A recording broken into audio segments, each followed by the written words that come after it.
Good morning and welcome to my kitchen. Now we're going to use some lovely fresh halibut that I've bought from my local fishmonger. We're going to put a California walnut crumb on the top and we're going to serve it with a Florida grapefruit, fennel and chili salsa. It is going to be delicious.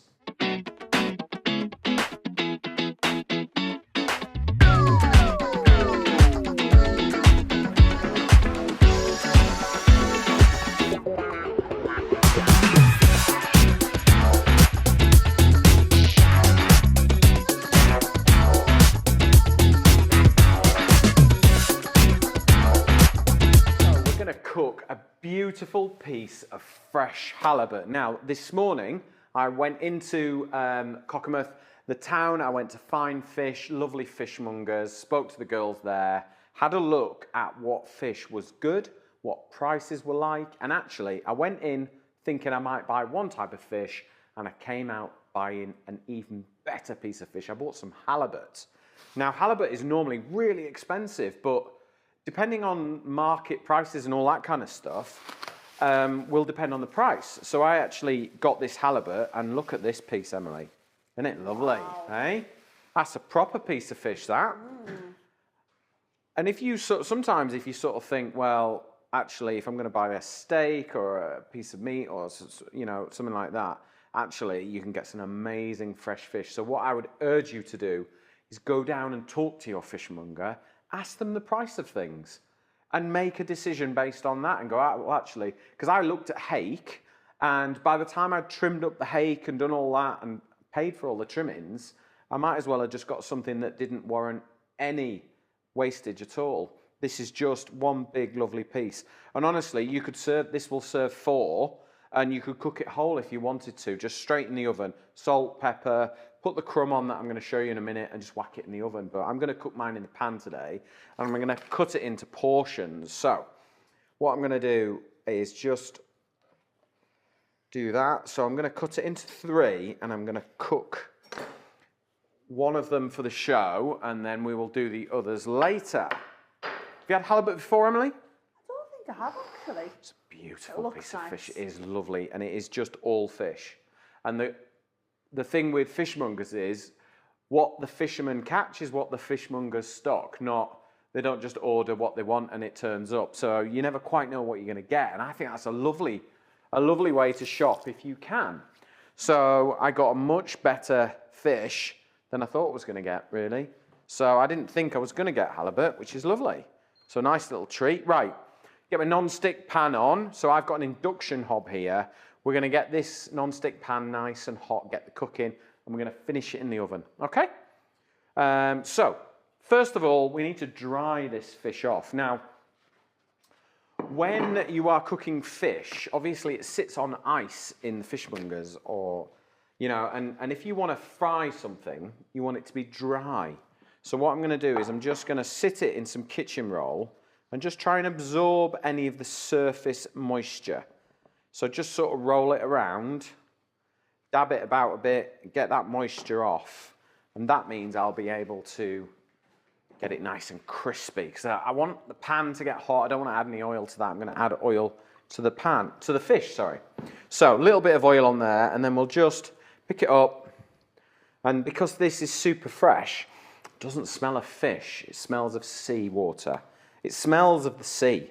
And that's how you know fish is really, really fresh. So if you do live in Cumbria and you're watching, go visit Find Fish in Cockermouth. You can also go to Cranston's at Penrith. They have a fishmongers there. It's the same. And you can get some really, really good stuff there.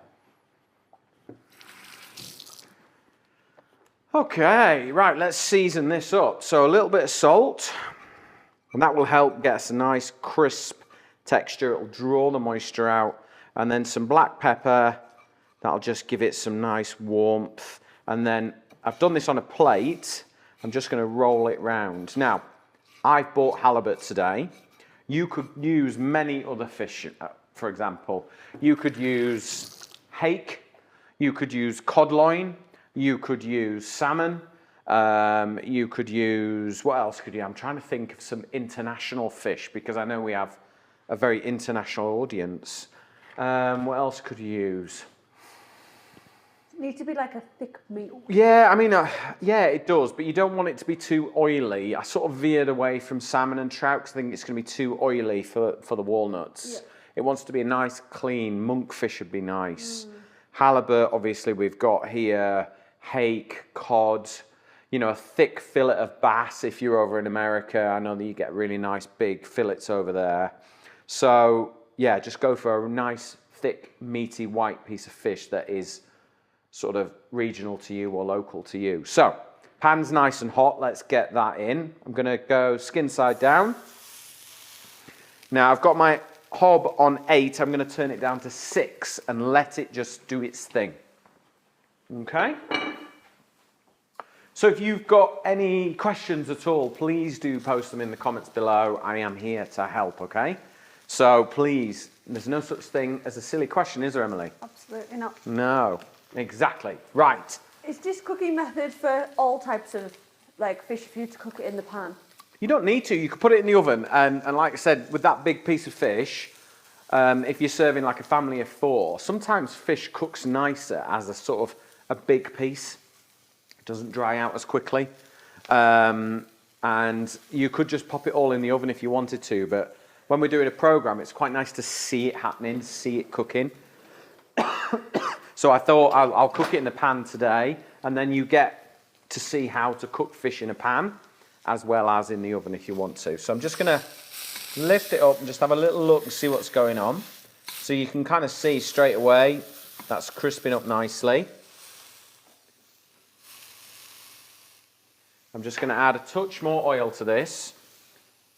There we go, and let that cook. Now, let's make the crumb that's going to go on the top, okay? So, what I'm going to do is I'm going to take some California walnuts. Now, this whole recipe was inspired by the National Heart Month, was that? Yeah. Yeah? National Heart Month. So it's all about like heart health. And I wanted to work with 2 companies, California Walnuts and Florida Grapefruits. 2 products that help contribute to really good heart health. Okay, so California Walnuts are the healthiest nut out there. So out of all nuts, they are the richest in omega-3 oils, which is one that's really good for you. Now, we've done lots of work with California walnuts over the past year, so we know quite a lot about walnuts now, don't we? And we nibble them because we have a big box of them down there, and they are very, very popular in this kitchen for snacking on. And I must say, California walnuts, they are the nicest. They have a lovely sort of creamy crunch to them. And they're incredibly versatile and good for you. So all I'm going to do is I'm just going to chop these walnuts up. Okay, you could pop them in the food processor if you wanted to. And we're trying to make like a nice crumb to go on the top of the fish when it goes in the oven. Okay, so a nice chop. And then we're going to pop those onto a plate. Let me just move those onto there. Okay, is that all right, back all right there, Emily? If I put it in the right place? Yep. Good, right. Little pinch of salt, pinch of pepper, get that mixed together. And then I've got some panko breadcrumbs. So any breadcrumbs you like will be fine. I just happen to have the panko, the really dry ones, which is good. So if you want the recipe, scan the QR code along the bottom and it will take you to petersidwell.com. You will find all my recipes there. But if you also want to scan this next QR code, that will take you to California Walnuts website and also Florida Grapefruit, and you'll get all the recipes there and more recipes. Okay? So we're working in partnership on this episode with both Florida Grapefruit and California Walnuts because it kind of helps contribute towards that good heart health. And that's very sort of in the news at the moment, and February is the month where they really try and promote awareness of it, so I thought it would fit in well. So I've got some lemon thyme here. I'm just going to pop that in with the nuts. You can make more of this crumb as well if you want, and it'll keep in an airtight container, or you can pop it in the freezer if you want, and it'll work really well. So just to sort of get this to stick to the fish, tablespoon of olive oil. You could use rapeseed oil as well if you wanted to. Butter would be amazing, but we're trying to reduce that saturated fat in this recipe, so we're not putting butter in it. Okay, that is ready. I'll put that to one side, then we'll get on with our salsa. Right, I've just had a quick wipe down, clean chopping board, and then we're ready to go. I've got some more of that lemon thyme. I've just grabbed it from the garden. That's going to go lovely in there. So we're going to make our salsa, okay? So got a glass bowl so you can see everything that's going on. Can I put that there, all right? Yeah. Yeah, is that okay? I'll check with the boss. Okay, so first of all, fennel. It's really, really good with fish. That sort of nice aniseed flavour works really well. So I actually think fennel is nicer raw than cooked. I think it's got that nice, clean, crisp crunch with that sort of subtle aniseed flavour. It's not too in your face. So you just cut it down the middle, and then I've cut the core out, the little heart in the middle there, because that doesn't really render very well. And then we're just going to chop it a bit like an onion. So we're going to chop it one way, and then we'll cut in horizontally, and then group it together, and then just run your knife through. So I've got my 20 centimetre cook's knife. This is the kind of job you want because you want to roll it through, okay? You want a decent sized knife.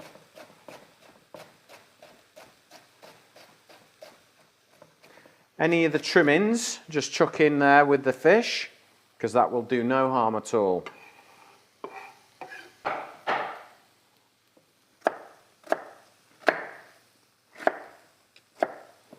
Okay, same again, cut in horizontally. You could blitz this in a little food processor if you wanted to, but don't do it too small. You want it, just pulse it maybe, rather than blitz it, otherwise you'll end up with a mush. There we go, let's add that in. So, let's get our fennel into the bowl.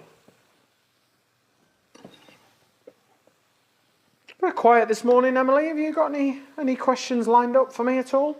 Possibly. Have to wait and see. Oh, she's timing them well. You stole my question about the fish before. So. Did I steal it? Yeah. Do you know what? I knew I had, to be honest, but I did it anyway. Yeah. Right, red onion. Only half a red onion. Otherwise, it's going to get too strong in onion flavour. So I'm just going to chop that nice and thin. You could use a shallot if you wanted. I've just stolen your question again. Or spring onions or scallions. I wouldn't use white onion, it's too strong. But shallots are a little milder. And spring onions or scallions or green onions are nice and mild. How long will the salsa last for in the fridge? 2 days before you lose its kind of fresh, crisp crunch. Do you know what I mean? Yeah. And it starts to sort of get a bit sad. So don't add too much. Yeah. Don't make too much unless you're going to go it. But this salsa will work with lots of other things as well. It'd be amazing with a bit of leftover chicken. It would a bit of halloumi cheese maybe. Obviously fish. You could stuff this inside a sea bass. Bake it whole. You could serve it up with some leftover cooked meats. It'd be really good.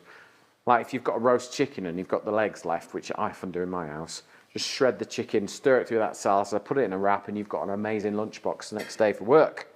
Right, Florida grapefruit. So we're going to cut the top off. We're going to cut the bottom off. We see this all right, Emily? Yes, we can get to the centre of the chopping board a little bit. Yep, there we go. Thank you. So now I've got a nice level playing field. Now, Florida grapefruit, super good for you, packed full of vitamin C, and it just adds this floral, fresh, acidic burst to your food. It's really, really lovely flavour. I mean, you just eat it for breakfast, it'd be delicious, but we wanted to try and work it into some recipes. Grapefruit works really well with things like fennel.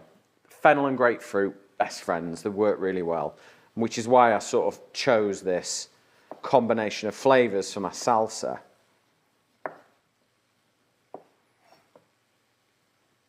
And then we're just going to nick all the white off, and I'll show you how to segment it, because I think it's important to know how to prepare a Florida grapefruit, and then you can start to get it into your ingredients. So just hold it in your hand like so, and then just cut on the inside of the pith.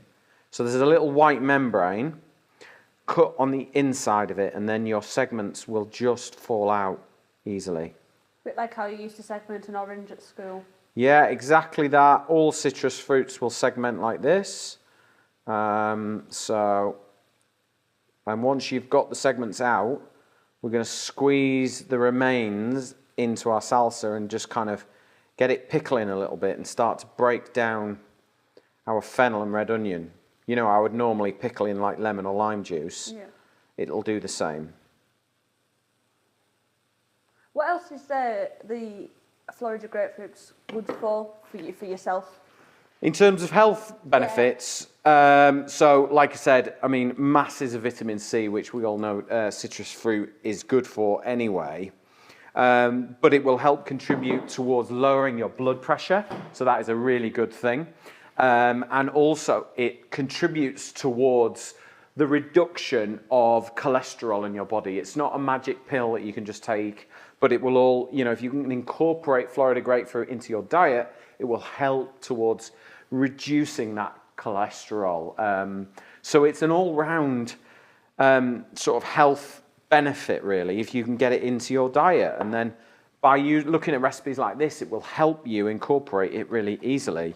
But having some for breakfast is kind of the easiest way, isn't it? Just to get it into your diet. But that heart health, I think it all comes into it with reducing cholesterol, reducing blood pressure. That's all got to be a good thing, really, hasn't it? And then you smash in those California walnuts. You've got your omega-3 rich oils. Again, good for the heart. It all helps, doesn't it, and contributes. So this recipe is a real sort of health boost, but packed full of flavour, which is the important thing. Tastes amazing. Good for you. What more could you want? So I've just got half here. Just going to get the rest out. Right, now we've got our Florida grapefruit into our salsa. Give it a little stir around. We've got the juice in there. Add some red chili. Fresh red chili. Don't go for dried because you want that fresh fruitiness. I'm just going to put half a red chili in there. If you don't like any heat or you're like super sensitive to it, don't put it in. It's okay. But if you are going to put it in, put the fresh stuff in. Remove all the seeds. Just cut them into really thin matchsticks, bundle them back together, and then just use your hands to sort of crimp it into a bundle, and then just run your knife through. And then you will just get a nice little warmth, a little tickle on your taste buds as you're eating this. Okay? And this sort of acidic salsa and bite will cut through the richness of the California walnut crumb that we're putting on the top. So in with your red onion. No, your chili? Oh yeah, red chili. Just testing. Well done, Emily. You're concentrating. It's good. Right, and then we'll do a tablespoon of extra virgin olive oil. Okay, that should be fine. And then I've just got some parsley. Okay, so it's quite young, tender parsley, so I'm going to chop the stalks up the lot. Don't really need. How do you know if it's young and tender? Well, it's like really thin little bits, and you know sometimes when we order parsley from the commercial greengrocers, it's big, thick bunches. Yeah. This is quite young. This is from the supermarket, so it's quite young and tender. So it doesn't need picking; it just needs chopping up.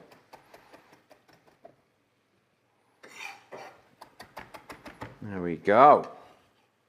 So that is our salsa. And then the remaining parsley that I've got here, I'm going to add this to our walnut crumb. Okay, and remember, if you want the recipe, scan the QR code along the bottom and it will take you to petersidwell.com and you can get our recipes there, or you can download our free recipe app in the App Store or the Google Play Store, and you will get everything there. You get all the programs, the recipes, the lot. It's a free app. There's no tricks. Just download it. You'll get notifications when the next program's coming out. It's just having little Peter Sidwell in your pocket, if that's what you want. You don't like the thought of that, do you, Emily? Does that scare you a little bit? Yeah, just a little bit. Worming my way into your life. Right, fresh herbs into there. Right. And then just use your fingertips and just bring it together. Okay. So you want that sort of little bit of moisture from the herbs will help it stick. Right, let me just wash my hands.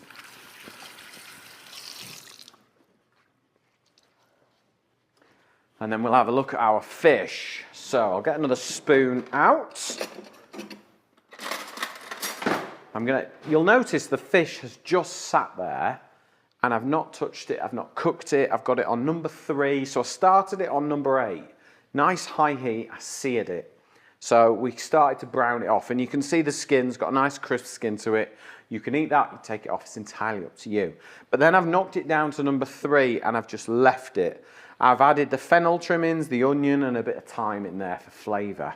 And then all I'm going to do is just turn it over. Can you see you get that beautiful caramelisation because we haven't touched it. We haven't messed about with it. And then we're going to take our herb crumb and we're just going to sit it on the top like so. You don't need loads. I've made more than I need because we're going to do some photography later and do some lovely photographs of it. But that is just now going to sit there. And then just to get it kind of crispy on the top, we're just going to add a little oil, not a lot, because it's got natural oils and omega-rich oils from the California walnuts. So it doesn't need much. But you just want to sort of pat it down like that. And then, because I've got it in a metal handled pan, I can whack it straight in the oven. Right, my fish is in the oven. It's going to take about 10 minutes in total. I'm going to use a digital probe. So I always have a couple of these kicking around in my drawer. These are Taylor. So these are from cookserveandenjoy.com. Taylor is a really good brand of scales and thermometers. You get really good accuracy and precision, which is exactly what you want. This one is probably my favorite because it folds away. You whip it out, you can get the temperature. If it's above 70, you know it's going to be cooked. Once it is cooked, we're going to serve it up with this delicious Florida grapefruit salsa with fennel, chili, and parsley. Yeah, I had to think then. It's going to be delicious. Right, fish is cooked. Oh my God, it looks so good. Right, let's pop that there. Let's grab a slice. And because we've used a good non-stick pan, it will come off easily. Right, let's just pop that there for a second. Now, our Florida grapefruit salsa has just sat in the bowl, married up together. All the flavors are working beautifully. It is going to be a lovely sort of crisp, acidic contrast for the fish and the California walnut topping. So we pop that on there like so. And I think since we're going Florida grapefruit, rather than a squeeze of lemon on here, we should go grapefruit. You see that all right, Emily? A little bit lower. Nice. Yep. There we go. That is how to make the most delicious, heart, healthy fillet of fish with a California walnut and herb top and a Florida grapefruit salsa. I am definitely trying this. I'm not waiting for them to. I'm going in. Right, let's get a bit of fish, a little bit of grapefruit.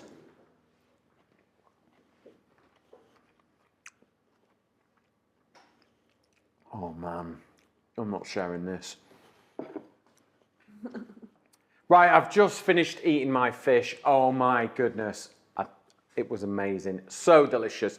If you want the recipe for my seared halibut with a California walnut crust and a Florida grapefruit salsa, scan the QR code along the bottom. It will take you to my website. There you go. Or if you want to go to California walnut or Florida grapefruit's website, scan this QR code or go to this website and it will take you there. It's entirely up to you. But there's loads of other recipes on their websites as well. Now, just to finish off the show, my wife's a school teacher and I've just recently started baking. When I've been making a recipe, I've sort of sent it off with Emma for the teachers in the staff room, and they've come back and they've made a few requests that they've got used to it now. So I thought I would make some delicious muffins this week.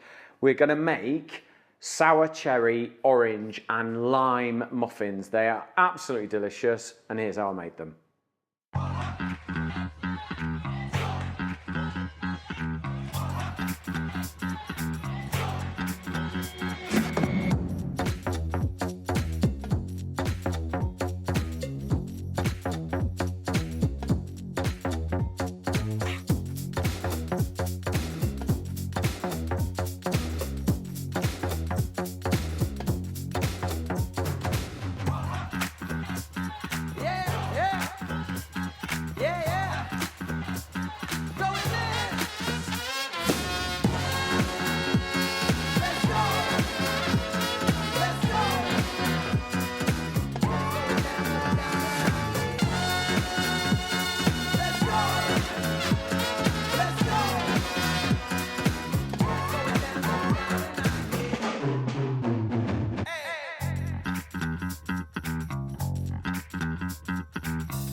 Okay, so that is how you make them. Here they are, the muffins. I'm afraid there is one missing.